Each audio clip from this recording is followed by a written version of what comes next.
Olá pessoal, dando continuidade então ao tema de Data Warehouse que nós já começamos a discutir nos últimos vídeos, nesse vídeo de hoje nós vamos falar sobre cubos de dados, que são uma forma de a gente ter uma representação lógica desse modelo multidimensional baseado em fatos e dimensões que são utilizados nos Data Warehouse usualmente.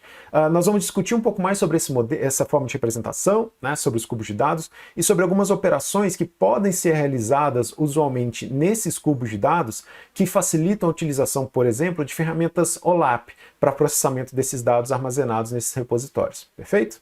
Então, reforçando, né, esses cubos de dados, eles são essencialmente uma representação lógica desse modelo dimensional, né, que a gente citou lá nos últimos vídeos, certo? Então, quem não se lembra disso, a gente tem um vídeo aqui gravado das últimas aulas, né, onde a gente fala especificamente sobre essa questão da modelagem de um Data Warehouse. Tá? Então, nós falamos lá, por exemplo, das tabelas de fato, das tabelas de dimensão e também das medidas, certo? Que são elementos essenciais para a gente entender a modelagem de um Data Warehouse e especificamente relacionada à aula de hoje, né, sobre essa questão dos cubos de dados. Então, os fatos, as dimensões e as medidas, né? Então, quem não se lembra disso, ou quem ainda não viu, vai lá no vídeo em que a gente fala sobre a modelagem de dados para Data Warehouse, tá? Então, para os cubos de dados, né, para fazer isso, a gente pode encarar um cubo, né, como uma matriz multidimensional, certo? Onde eu tenho aqui nas minhas dimensões, né, se eu imaginar que isso daqui é uma dimensão, isso daqui é outra dimensão, isso aqui é outra dimensão, né? Essencialmente, né, as tabelas de dimensão, né, os valores de dimensão, os diferentes tipos de dimensão associados a cada um dessas dimensões desse meu cubo de dados, tá? Aqui, né, essencialmente, o cubo em si eu posso encarar como sendo uma tabela de fato, certo? Então o cubo em si eu posso encarar como sendo uma tabela de fato, e guardados aqui dentro, né, em cada posição desse meu cubo, eu posso ter, por exemplo, as medidas associadas a essa minha tabela fato, perfeito? Para fazer essa representação, então, eu posso utilizar estruturas de dados relacionais, basicamente, né, bancos de dados relacionais, tal como a gente já viu, ou multidimensionais. Nós vamos falar um pouquinho sobre, existe uma possibilidade, né, existem alguns sistemas de gerenciamento de banco de dados que são específicos para esse tipo de modelagem, tá? Para uma modelagem multidimensional, perfeito? Bom, além disso, né, uma coisa que a gente tem que relembrar, nós já discutimos um pouquinho disso, mas isso aqui é importante para a gente relembrar a utilidade dos cubos de dados e desse tipo de representação, são as ferramentas OLAP, né, aquelas Online Analytical Processing, ou ferramentas de processamento analítico em tempo real, né, que são, por vezes, utilizadas para realizar essas consultas dentro de um Data Warehouse. Vamos ver uma definiçãozinha rapidinho, só para a gente entender a utilidade dos cubos, né? Essas ferramentas, elas permitem, né, que a gente faça algumas análises mais rebuscadas, né, mais sofisticadas, utilizando essas visões dimensionais complexas, tá? Por meio de operações analíticas. O que são essas visões dimensionais complexas? São essas operações que envolvem mais de uma dimensão, tal como a gente vê aqui, né?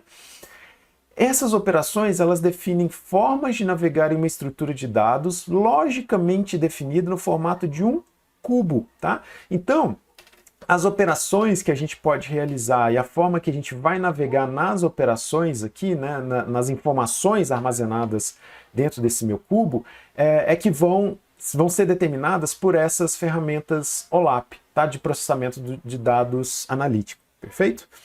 Ou seja, uma representação para apresentar visões de dados no espaço de múltiplas dimensões ou multidimensionais, certo? Então, esse cubo nada mais é do que uma representação lógica que a gente tem do nosso Data Warehouse, do nosso repositório de dados, tá?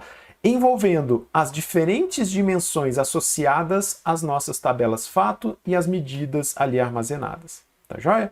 Então, é importante, né, com essa questão dos cubos de dados, é importante que os usuários eles sejam capazes de analisar os dados do nosso repositório, né, do nosso Data Warehouse, por meio de múltiplas dimensões, por meio de visões multidimensionais, né? Ou seja, aquelas dimensões que a gente tem dos nossos dados, por vezes, né, uma análise que o usuário vai realizar, é importante que ele faça, que ele envolva mais de uma dimensão na análise. Isso aí a gente consegue entender, né? Nos exemplos que a gente viu nos últimos vídeos, é fácil da gente entender que para uma mesma tabela de fato, um mesmo fato sendo monitorado, mais de uma dimensão, mais de uma perspectiva pode ser interessante de ser analisada, tá? Se a gente olhar aqui a questão da visão multidimensional, só para a gente relembrar, né? Imagina que eu tenho aqui, nesse meu cubo de dados, sendo representado as unidades vendidas por produto e por filial, por dia, tá?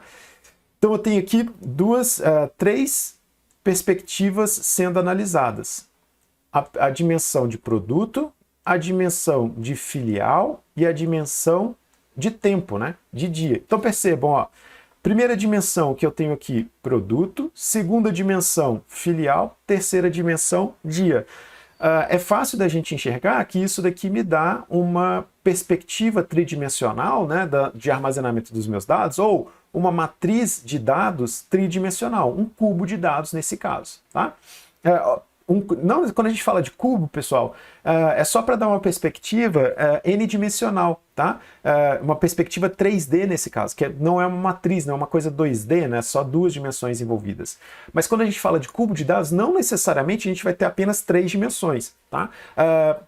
Esse problema, e a gente vai discutir isso mais adiante, um cubo ele é essencialmente n-dimensional. Posso ter quantas dimensões eu quiser, posso ter quantas perspectivas eu quiser. Aqui, usualmente, a gente vai utilizar 3 dimensões, que facilita essa visualização da gente, tá?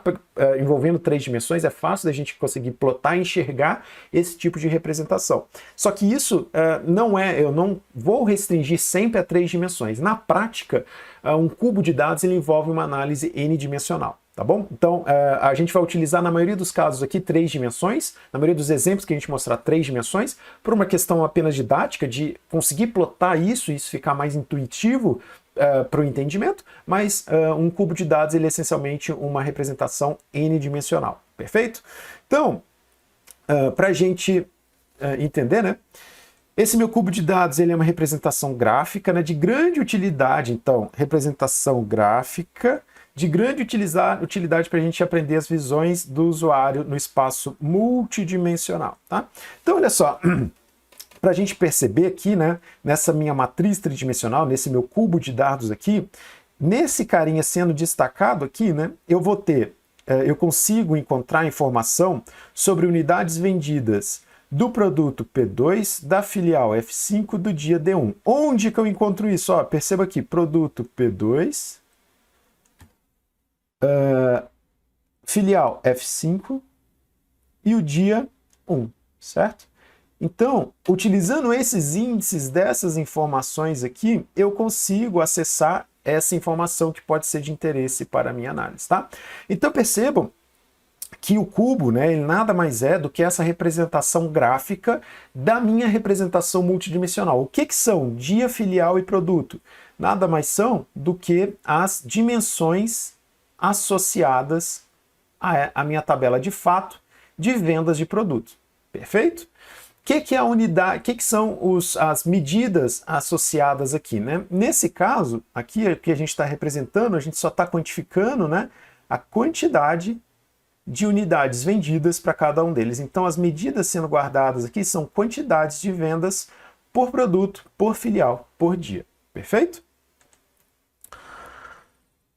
Então, para a gente entender, né, essa questão do cubo de dados, aqui estou mostrando, né, essa representação por produto, por dia, por filial, né?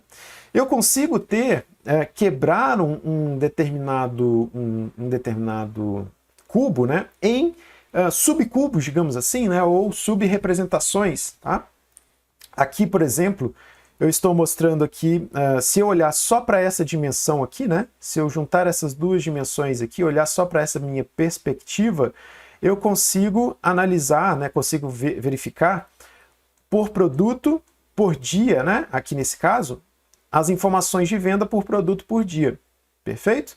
Então, eu consigo enxergar, né, subvisões, e essa é a utilidade do cubo, né? A gente consegue navegar pelas informações em diferentes perspectivas, além daquela que está armazenada aqui, né?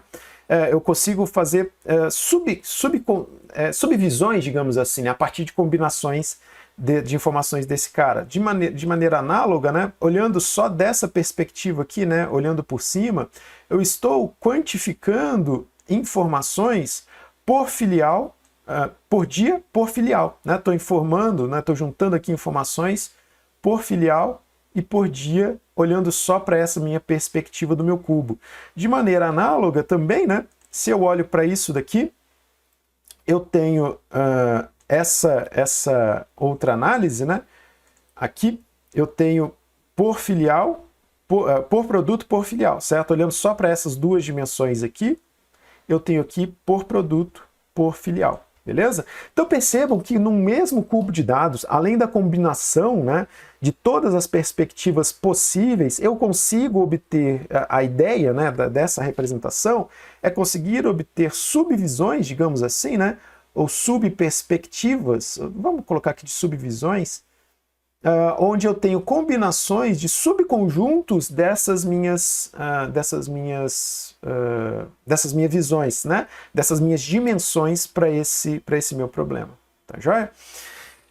Então percebam, né, que aqui, além disso, né, eu também posso analisar isoladamente essas informações por produto, por filial, por dia, por filial e por produto aqui, né, olhando essas perspectivas, desde que, obviamente, eu armazene essas informações de maneira adequada aqui dentro do meu cubo, né? Nós vamos discutir um pouco mais sobre isso, tá? Então, aqui nesse caso, eu tô armazenando aqui essas somas, né? A soma dessas informações, né?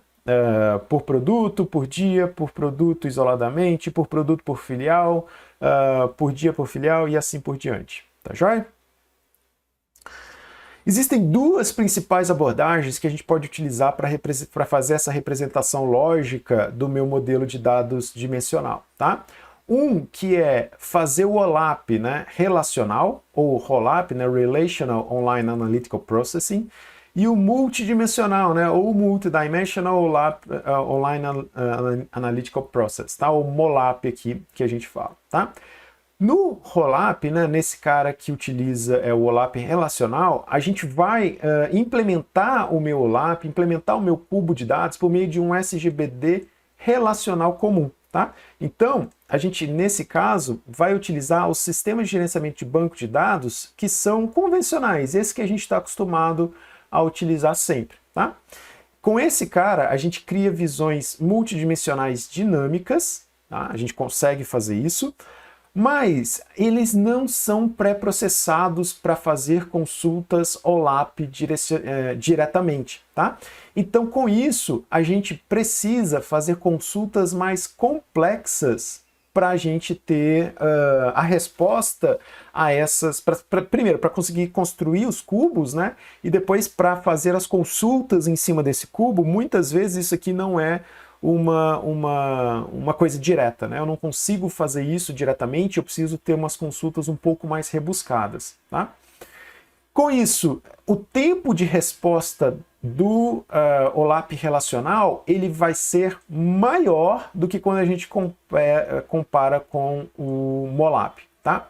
O MOLAP, o próprio nome dele já diz, né, um OLAP multidimensional, eu já tenho uma estrutura de dados específica para fazer essa implementação, né, um banco de dados multidimensional especializado, né? Então essa modelagem ela já é direta, né? Eu já consigo fazer essa modelagem de cubo diretamente, tá? Essas estruturas que são especializadas, elas implementam as operações analíticas diretamente sobre os dados, tá? Então, eu não preciso fazer consultas complexas. Vantagem desse cara aqui, então, é o tempo, né? O tempo que ele vai ser menor do que comparado com o OLAP relacional. Por outro lado, né, utilizar esse cara aqui é um pouco mais complicado, tá? Ele é um pouco mais... a modelagem e implementação desses caras foge do padrão que a gente está acostumado, né? Ele fica um pouco mais complexa essa análise. Então, o que a gente precisa... Usualmente, né, o que a gente vai fazer e o que é feito em geral é utilizar um OLAP relacional, na maioria dos casos, né, pela questão de simplicidade de modelagem e implementação.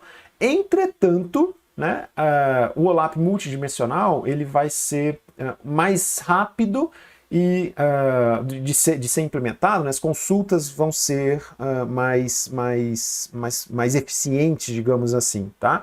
Elas vão ter um tempo de resposta menor, uma vez que as operações analíticas, né, são realizadas diretamente sobre os dados. Então, cada um desses dois tem vantagens e desvantagens. Aqui, né, nesses vídeos que a gente vai produzir aqui, nós vamos falar mais desse cara aqui, tá? Nós vamos falar mais sobre, quando a gente vê alguma coisa prática nesse sentido, nós vamos falar mais sobre o OLAP relacional, perfeito? Nós vamos trabalhar mais com as operações, a modelagem, a implementação, tudo sendo feito em cima de um SGBD relacional, perfeito?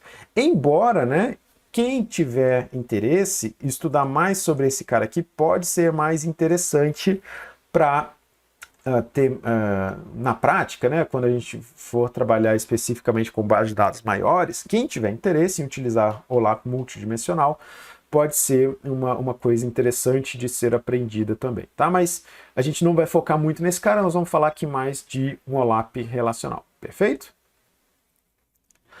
Bom, para a gente entender aqui, né, o nosso cubo de dados, como que ficaria, nós temos aqui o nosso velho exemplo, né, de venda sendo realizado, certo? Com as diferentes perspectivas desse cara, né, obviamente aqui nós estamos fazendo uma representação simplificada desses bancos de dados, né? Eu tenho aqui as informações de consumidor que estão armazenadas aqui, de local da venda, né? Vamos marcar aqui de uma cor diferente, local da venda que está sendo armazenada aqui, informação do produto sendo vendido, que está sendo armazenada aqui nessa tabela, do meu fornecedor que está sendo armazenado aqui nessa tabela, e sobre o tempo, né? Vou pôr aqui de preto, sobre o tempo que está sendo armazenado aqui nessa tabela, tá? Então, percebam que aqui nós estamos mostrando as informações em um modelo Star Schema, né? Só para a gente relembrar, para quem não lembra sobre esse Star Schema e o que ele quer dizer, né? Eu peço que volte no último vídeo em que a gente fala sobre Data Warehouse, lá a gente tem essa informação, tá? Então, essas diferentes colunas aqui, né, todas essas que eu marquei com cores distintas aqui, são tabelas relacionadas às dimensões do meu problema, certo? Então, essas aqui são as diferentes dimensões do meu problema. Então, as dimensões são consumidor, produto, fornecedor, ponto da venda, né, ou localização, e o tempo, né? E a tabela de fato é a minha tabela de vendas aqui, tá? Então essa minha tabela sales aqui é a minha tabela fato do meu problema. Medidas sendo guardadas aqui dentro dessa tabela de fato. Quantidade de vendas, preço e desconto dessa venda realizada, perfeito? Então isso daqui são as medidas sendo guardadas dentro dessa minha tabela. Percebam que com isso daqui eu tenho um cubo n-dimensional, né? Eu tenho aqui 1, 2, 3, 4, 5 dimensões associadas a um mesmo fato. Então, eu tenho uma estrutura 5D, né? 5-dimensional, para armazenar seria um cubo, né? 5D para esse problema sendo modelado aqui. Perfeito? Então, aqui a gente tem uma representação, né, de um cubo de dados sobre uma base de dados de vendas também, né? Onde eu tenho 3 dimensões sendo analisadas, que são a dimensão de produto, a dimensão de tempo e a dimensão de região da venda. Tá? Então tem essas 3 dimensões aqui. Isso me dá um cubo perfeito, beleza? O que eu tenho nessa posição aqui? O que quer dizer esse 940, né? Esse 940 diz respeito à quantidade de vendas de televisões no primeiro trimestre do ano nos Estados Unidos. Beleza? O que eu tenho nas demais colunas? Quando eu olho aqui para o tempo, por exemplo, né, vamos olhar aqui só essa dimensão de tempo, né, as outras perspectivas. Eu tenho aqui outros valores guardados, né, outros valores de tempo sendo associados. Segundo trimestre, terceiro trimestre, quarto trimestre e o que eu estou chamando aqui de sumário, que é todo o tempo, né, que é um somatório desses caras. Eu posso encarar esse sumário aqui nesse meu problema como uma informação anual. Beleza? Então, essa é a minha informação anual aqui. Vamos ver, né? Se a gente vê, né, 3.610 é o somatório de 980, 365, 879 e 986. Então, essencialmente, esse cara aqui, né? Vou pôr ele aqui de amarelo. Esse 3.610 é o somatório dessas outras informações aqui, tá? Então, aqui ele está me dando um sumário das vendas anuais dessa minha informação, tá? Esse sumário ele pode ser armazenado diretamente nos meus dados, né? Ou ser fruto de uma consulta a partir dessas outras informações aqui, né? Percebam que a partir dessas demais informações eu consigo contabilizar esse meu sumário anual, beleza? Bom, de maneira análoga, né? O que a gente tem? A gente tem aqui outro sumário. Estão vendo aqui esse outro cara aqui, né? Vou anotar ele aqui de preto mesmo. Esse outro sumário que eu tenho aqui, ele diz respeito, né, ao quantitativo. O que eu estou olhando para essa dimensão aqui, né? Esse sumário que está sendo representado aqui, quando eu olho para isso aqui, né? Esse cara, ele está me dizendo, né, olha, quando eu olho para essa perspectiva, para essa sumarização dos meus dados, percebam que eu estou analisando só essa dimensão, né, a dimensão de região, perfeito? Essa daqui. E a outra dimensão, que é meu eixo X, digamos assim, que é o tempo, né? Então, esse 1691 eu posso entender como a sumarização de todas as vendas. Percebam que eu não faço distinção aqui, né? De todas as vendas de todos os produtos nessa determinada região, tá? Então, ó, se eu olhar aqui, esse 1691 vai ser o somatório de 980, 546 e 165, que são as vendas de TV, PC e videocassete, né? Nessa época ainda se falava em videocassete, na época em que esse livro foi escrito, nos Estados Unidos no primeiro trimestre.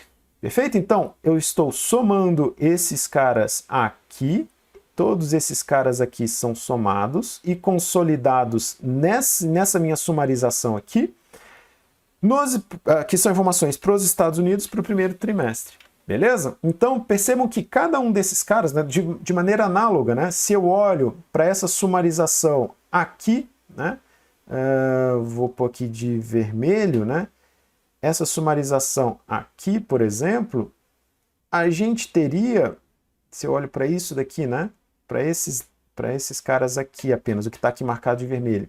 O que eu tenho envolvido aqui? Eu tenho o meu eixo Z aqui, digamos assim, que é o meu produto, e o meu eixo Y aqui, né, que é a região.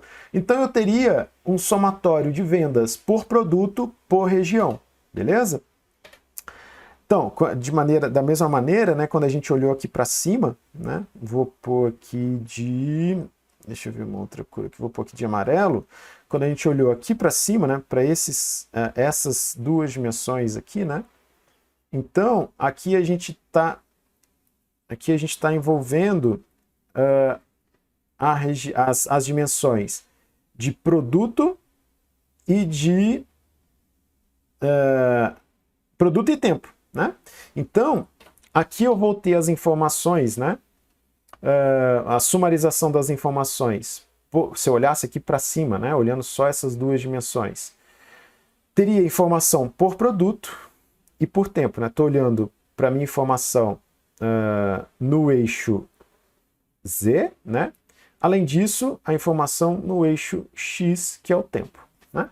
Então, essencialmente, né, eu posso encarar esse meu cubo como, alguma coisa nesse sentido assim, né? Onde aqui, né, aqui no meu eixo Y, eu tenho a região. Aqui no eixo X, nós vamos ter o tempo. E aqui no eixo Z, nós vamos ter o produto. Então, informação específica sobre cada um deles, né? Sobre cada pedacinho desse meu cubo. É uma tripla ordenada, né? Onde eu vou ter aqui especificação de tempo, região e produto, né? Essa tripla ordenada. E eu posso ter subconjuntos disso, né? Que são essas outras visões que a gente tem aqui, né? Quando eu olho só por tempo e por produto, eu vou ter sumarizações relacionadas à venda de produto em um determinado intervalo de tempo. Tempo por região, região por produto, né? Posso ter essas combinações aqui, que são essas diferentes sumarizações, essas diferentes visões que a gente tem aqui, beleza? Bom, então, né, só para ficar claro, né, isso daqui é o que a gente chama de um reticulado conceitual, em inglês é chamado de lattice, né, ou lattice, que é de um problema em que a gente tem 4 dimensões, né, 4 dimensões sendo associadas, é fácil a gente perceber as 4 aqui, elas estão elencadas aqui, ó, tempo, produto, região e fornecedor, que é aquele cubo que a gente viu anteriormente lá no nosso exemplo. E a partir disso a gente pode montar todas as combinações, né? Ou subcubos, digamos assim, né? Ou cuboides, que é o que ele está chamando aqui, né? Que são as combinações, as diferentes combinações n-dimensionais que a gente pode fazer, né? Onde n é menor ou igual a essa dimensão máxima que a gente tem. Então a gente tem, para esse tipo de problema, 4 cuboides 1D, né, que são as 4 dimensões separadamente. Eu posso analisar por tempo, produto, por região e por fornecedor. Tenho os meus cuboides 2D, né, onde eu tenho aqui as combinações de tempo e produto, tempo e região, região e produto, fornecedor e região, né. Também os cuboides 3D, onde eu posso fazer todas as combinações 3x3 desses caras. Tempo, produto e região, tempo, produto e fornecedor, tempo, região e fornecedor, produto, região e fornecedor, né? Aqui no anterior eu esqueci de analisar esses dois caras aqui, né? Produto e fornecedor, tempo e fornecedor aqui também, né? Percebam que a partir de combinações desses caras, né? Percebam que aqui, né? A ideia de um reticulado conceitual, só para que isso fique mais claro, é mostrar todas as possíveis combinações dos atributos envolvidos ou dos conceitos envolvidos, né, na modelagem de um determinado problema, né? Então aqui, o que a gente tem? A gente começa num reticulado conceitual com uma combinação vazia, né, onde eu não tenho nada na minha lista. Chego aqui numa combinação onde eu tenho todas as n dimensões combinadas, tá? Vou ter todas elas. Então percebam que aqui eu vou adicionando todas elas uma separada. A ideia do reticulado é montar um grafo, né, montar uma arvorezinha em que a gente tem nessa posição aqui, né, tempo e produto, que é representado por esse nó aqui, é a combinação desse cara e desse cara, né? Ou seja, esse nó aqui, ele tem uma aresta ligando a esse cara e uma aresta ligando a esse cara aqui. A partir desse momento, esse filho, né, é produto da combinação desses dois pais aqui, tá? E assim por diante. Percebam que esse cara aqui, né, vou marcar aqui de azul, esse cara aqui, tempo, região e produto, ele é a combinação desse cara aqui, né? E desse cara aqui. O que eu tenho aqui nessas combinações, né? Ó, quando eu junto esse cara aqui com esse cara aqui, eu tenho tempo e produto. Então eu tenho tempo, produto e região, né? Juntando esses dois caras. Tempo aqui já está repetido, eu já tenho aqui. E de forma análoga, né, eu também posso associar esse cara onde eu tenho produto e região sendo guardados nesse cara, certo? Então a combinação desses três caras, combinação 3x3, ele me forma essa tripla ordenada aqui. tempo, produto e região. São os caras distintos em cada um deles, né? E por fim, eu tenho uma única possível combinação com todos os caras aqui, né? A partir da combinação de todos os três, as triplo ordenadas, né? Eu tenho uma única combinação 4x4, que vai ser os 4 produtos distintos combinados em um só, beleza? Então eu tenho todos esses possíveis subcubos, digamos assim, ou cuboides, a partir desse meu problema 4-dimensional, beleza? A ideia é que com um cubo, né, um cubo de dados bem modelado, a gente consegue acessar as informações desses caras, né, a partir de todas as combinações possíveis. Tá? Com uma boa modelagem, eu consigo decompor o meu cubo nesses subcubos de maneira transparente, beleza? Bom, como a gente já disse, né, os cubos de dados eles são utilizados por vezes para operações analíticas, né, para que a gente consiga fazer aquelas operações analíticas lá dos OLAP em cima dessas informações guardadas dentro deles, né? E os cubos de dados, eles têm essa interface natural para representar essas operações analíticas, né?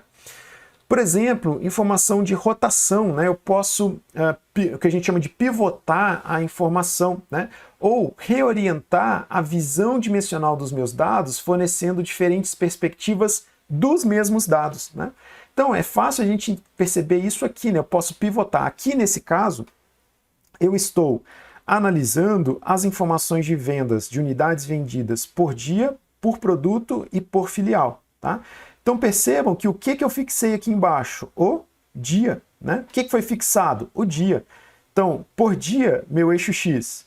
Por produto, meu eixo Y. Por filial, meu eixo Z, tá? Então, o meu cubo de dados, meu subcubo, digamos assim, ele é formado dessa forma. Percebam que com as mesmas informações eu tenho uma outra perspectiva, eu consigo pivotar essa informação de uma outra perspectiva. Percebam o que vai acontecer com essa estrutura aqui, né? É como se essa estrutura que a gente está mostrando, que agora ela está assim, né? Eu posso dizer, ela vai meio que tombar. É a mesma informação que está nesse sentido, ela vai meio que tombar para mim em outra dimensão. Vamos ver como que a gente faz isso daqui, ó. Agora eu estou analisando a mesma informação por filial, por dia e por produto. Percebam, são as mesmas dimensões guardadas, as mesmas dimensões sendo exploradas. Dia, produto, filial. Aqui, entretanto, eu estou colocando como meu eixo X a filial, como meu eixo Y o dia e como meu eixo Z o produto. Percebe? Beleza? Então, na prática, o que isso daqui vai me dar de diferença, né? A forma como as informações estão agregadas, né? A forma como as informações estão exibidas, né? Percebam que aqui a agregação que eu estou fazendo das informações, né? A contabilização, a sumarização, primeiro eu estou contabilizando por dia, por produto e por filial. Aqui, depois, eu estou sumarizando por filial, por dia e por produto. A sumarização é a mesma, mas a forma de exibição, né, a forma de ordenação, a forma mesmo a forma de orientação dos dados, né, a orientação dimensional dos dados, ela está diferente, beleza? Aqui eu estou focando primeiro em filial, aqui eu estou focando primeiro em dia, beleza? Então, com um cubo de dados, né, é relativamente fácil a gente pivotar, né, a gente fazer essa rotação das informações, da exibição de uma sumarização de informações sem maiores problemas, tá? Além disso, né, a gente consegue percorrer diferentes níveis de granularidade das nossas informações. A gente consegue fazer sumarizações das informações contidas no nosso cubo de maneira transparente, né? A gente viu ali numa forma, isso aqui é bastante, deixa eu voltar aqui, né? Aqui, por exemplo, né? Onde eu tenho aqui a informação mais detalhada, né? Aqui por trimestre, certo? Aqui para o primeiro, segundo, terceiro e quarto trimestre. E aqui eu consigo fazer uma sumarização dessa informação anual, por exemplo, né? Então, com isso, eu consigo navegar nessa informação em diferentes níveis de granularidade, em diferentes níveis de detalhamento, né? Nesses 4 iniciais aqui, eu vou ter mais detalhamento, né? Então aqui minha informação está mais detalhada, e aqui ela está menos detalhada, nessa sumarização que eu estou fazendo aqui, né? Então percebam que isso daqui é o que a gente está falando de navegação de informações de granularidade dos nossos dados. A gente diz o seguinte, uma navegação drill down é aquela que vai do maior para o menor detalhamento, né? Que é exatamente o que a gente faz ao olhar os dados nesse sentido aqui, né? Eu parto da mais detalhada para menos detalhada, né? A roll up é o sentido oposto, né? Eu olho do menor detalhamento para o maior detalhamento. Eu posso partir dessa minha visão sumarizada e navegar no sentido contrário, né? Consigo detalhar essa informação com mais detalhes quando eu faço daqui para cá. Então, da mais detalhada para menos detalhada é o que a gente chama de drill down, né? Da mais detalhada para menos detalhada. Isso aqui é o drill down, vou chamar aqui de DD. E esse cara aqui, da menos detalhada para mais detalhada, é o que a gente chama de roll up, beleza? E os subconjuntos de dados, né, a gente consegue formar muitos subconjuntos de dados, ou subcubos, né, que eu estava falando com vocês, a partir do mesmo cubo de dados, né? Como que eu consigo formar subconjuntos, né? Como que eu consigo formar subvisões, digamos assim, né? A partir do momento em que eu restringo a análise dos dados para um subconjunto deles, tá? Por exemplo, operações de slice, né? Eu fixo um valor, né? Para uma determinada dimensão, e aí é como se eu pegasse uma fatia daquele meu cubo, né? Ó, vamos olhar esse cara aqui, né? A operação de slice, eu estou fixando a filial F2. Então percebam, ó, aqui ao invés de eu considerar todas as filiais, né? Meu eixo Y aqui, lembra que eu tinha aqui todas as filiais nesse meu cubo? Opa! Eu tinha todas as filiais aqui nesse meu cubo, né? Então aqui eu teria no eixo Y as filiais. Eu fixei só para a filial F2, né? Então é como se eu pegasse uma fatia desse cara. Vamos olhar para esse cubo que está aqui em cima, que é mais fácil da gente enxergar.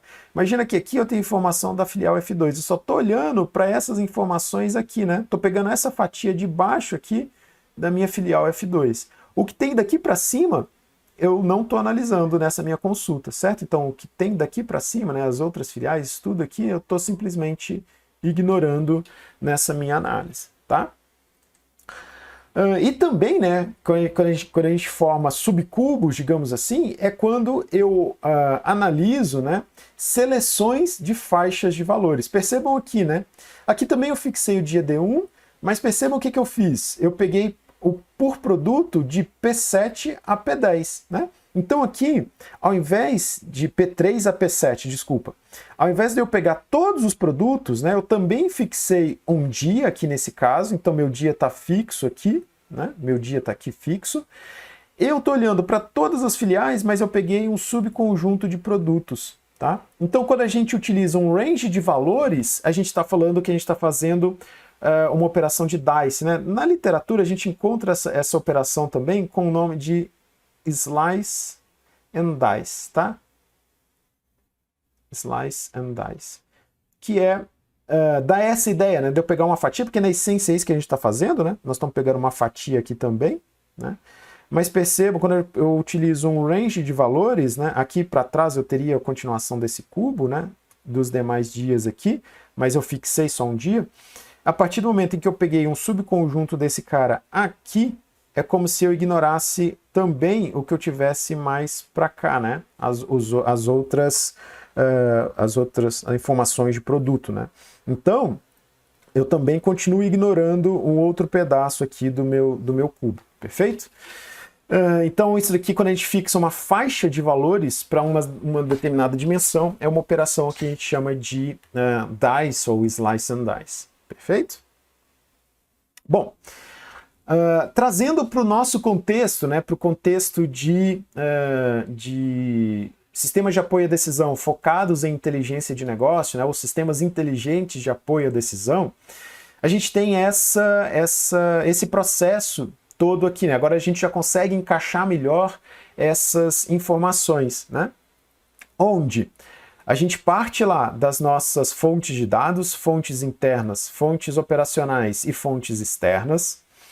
Fazemos o processo de ETL, que é a consolidação, a padronização desses dados, né? Eu forneço um modelo único para todas as fontes de dados, integro esses dados, transformo esses dados e carrego para uma fonte de dados que a gente está chamando aqui do nosso Data Warehouse empresarial, né? Enterprise Data Warehouse aqui, né? Esse cara, ele pode ser dividido em data marts, que são subconjuntos orientados por assunto, por exemplo, né, desse nosso data warehouse, e a gente já discutiu o porquê de data marts. Se vocês não lembram disso, voltem lá no primeiro vídeo em que a gente fala de data warehouse, que a gente explica o que é um data mart e a utilidade deles, tá? Mas são basicamente subconjuntos de um data warehouse, que tem a vantagem de ter acesso descentralizado, né? Como ele é orientado a assunto, esses caras aqui, eles podem ser subcomponentes do meu Data Warehouse orientados a assunto e implementados, por exemplo, em máquinas diferentes, né? Então, o acesso às informações do meu Data Warehouse, ela fica descentralizada nesse caso, né? Então, isso aqui facilita pra gente, beleza? O meu Data Warehouse, usualmente, faço a representação dele utilizando uma modelagem de um cubo, né? Esse cara é utilizado por uma ferramenta OLAP, né? Um servidor OLAP que a gente está falando aqui, né? Que vai ter essa minha representação modelada lá dentro dele. E aí essa informação modelada nos meus cubos pode ser acessada por ferramentas OLAP, ferramentas de geração de relatórios, ferramentas estatísticas e ferramentas de mineração de dados, beleza? Ou também simplesmente para análise de dados, tá? O que nós vamos focar aqui, né? Nós vamos focar aqui, só para a gente reforçar, nos próximos vídeos, nós vamos falar especificamente desses caras aqui, né? Que também estão mais ou menos relacionados com esses caras aqui, beleza? Então aqui só para a gente passar passo a passo, né? Fontes de dados, pode ser estruturados ou semi-estruturados. Estruturados são aqueles que são bancos de dados relacionais. Semi-estruturados, por exemplo, e-mail ou qualquer outra coisa quantitativa. A gente tem aqui ainda, né? É até comum da gente utilizar também não estruturados, que a gente já discutiu isso, né? Quando são aqueles casos, os dados que são advindos, né? Oriundos lá de dados de internet de maneira geral, tá? Então, usualmente, além desses caras aqui, atualmente a gente também tem muitas fontes de dados não estruturados também, tá? Dados semi-estruturados, aqueles caras que têm um pouquinho de estrutura, né? E-mail, por exemplo, tem assunto, remetente, corpo do e-mail, alguma coisa assim, tá? Aqui, né, na fase de ETL, né, ou na fase de, na camada, digamos assim, de back-end, nesse staging area aqui, né, na fase aqui de data staging, né, é uma área de armazenamento intermediário, né, para a gente fazer esse processo de ETL, beleza? Isso aqui para a gente, em geral, ele é transparente. E depois vem essa questão da extração, transformação e carga, onde a gente vai falar um pouquinho disso no próximo vídeo, em que a gente falar de transformação de dados, de padronização de dados, né? Mas essencialmente esse cara aqui é quem vai extrair os dados desses meus sistemas transacionais, transformá-los, padronizá-los de maneira a eu poder utilizar uma base de dados única para armazenar esses dados heterogêneos, beleza? No ETL, né? Exemplo de operações de ETL. Imagina que eu tenho aqui uma base de dados sobre ERP, uma base de dados financeira e uma base de dados de relacionamento com o consumidor, né, CRM. Tá? Imagina que nessa base aqui, né, olha como que a informação está armazenada. O ID desses caras aqui, imagina que perceba que eu estou falando do mesmo cara, né? Rafael Pereira aqui, Rafael Pereira aqui, Rafael Pereira aqui, né? Aqui, entretanto, o ID dele é 18, aqui é 1214 e aqui é 1214. Eu preciso padronizar isso aqui de alguma forma, né? Aqui, percebam, a informação do sexo é armazenado com uma única letra, né? O gênero da pessoa é armazenado com uma única letra. Aqui é armazenada por extenso, né? E aqui eu tenho uma informação que eu não tenho nas outras bases, né? Que é a cidade em que esse cara se encontra, né? Então, quando eu vou padronizar, eu preciso transformar e escolher as informações, por exemplo, né, que eu vou utilizar. Nesse caso, eu optei por utilizar nome, o gênero da pessoa, o sexo, né, e a cidade em que essa pessoa se encontra. Tá? Perceba que, por exemplo, eu desprezei aqui o ID dessa pessoa nesse meu armazenamento. Perfeito? Bom, aí aqui, né, para fazer isso, a gente pode utilizar diversas ferramentas, né, como o PDI, o Pentaho Data Integration, que a gente vai ter um vídeo aqui só sobre a utilização desse cara, pelo menos o básico da utilização, PowerSender, Talend, o SSIS, né, o SQL Server Integration Services, o Oracle Data Integrator. A gente tem várias outras ferramentas, né, que podem ser utilizadas. Esses dois caras aqui são ferramentas pagas, né? A maioria desses caras aqui são ferramentas pagas. A única livre que a gente vai mostrar aqui é o Pentaho Data Integration, beleza? Isso vai ser fruto de um próximo vídeo. Depois do ETL, né, eu tenho o meu modelo pronto e carregado, né, com as tabelas. Aqui, obviamente, eu estou mostrando um Star Schema, né, a tabela de fato, as tabelas de dimensões associadas, posso fazer a carga desses meus dados ali, e esses dados podem ser, então, acessados e manipulados de acordo com o objetivo da minha tarefa, do meu processo de BI, né, do meu sistema de apoio à decisão. Perfeito? Bom, pessoal, por hoje é isso. Eu vou deixar aqui um exercíciozinho para que vocês façam a modelagem de um problema para praticar essa questão de Data Warehouse, tá? Então a gente tem aqui um exercíciozinho para vocês fazerem a modelagem de um DWzinho para uma companhia vendedora de imóveis, certo? Eu estou pedindo aqui para que vocês façam, encontrem, né? Aqui está a descrição do problema, né? E o que a companhia quer descobrir sobre esses dados, né? Eu vou pedir para vocês identificarem o que é fato, o que é dimensão e as medidas que vocês vão guardar nessas tabelas, que vocês façam essa modelagem, né? E para cada uma fato, você faça o Star Schema equivalente e as queries SQL para atender às requisições aqui expostas, tá?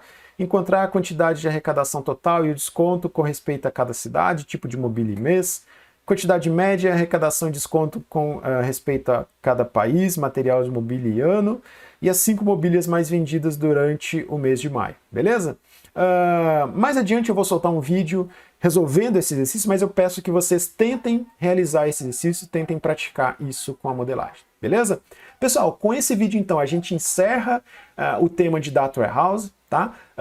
A gente vai utilizar agora Data Warehouse na prática, nós vamos utilizar modelagem de dados, implementação em SGBD e consultas quando a gente vê alguns exemplos mais adiante, tá bom? Então, tentem entender melhor a modelagem, tentem fazer essa modelagem proposta nesse exercício e a gente se encontra no próximo vídeo. Até lá!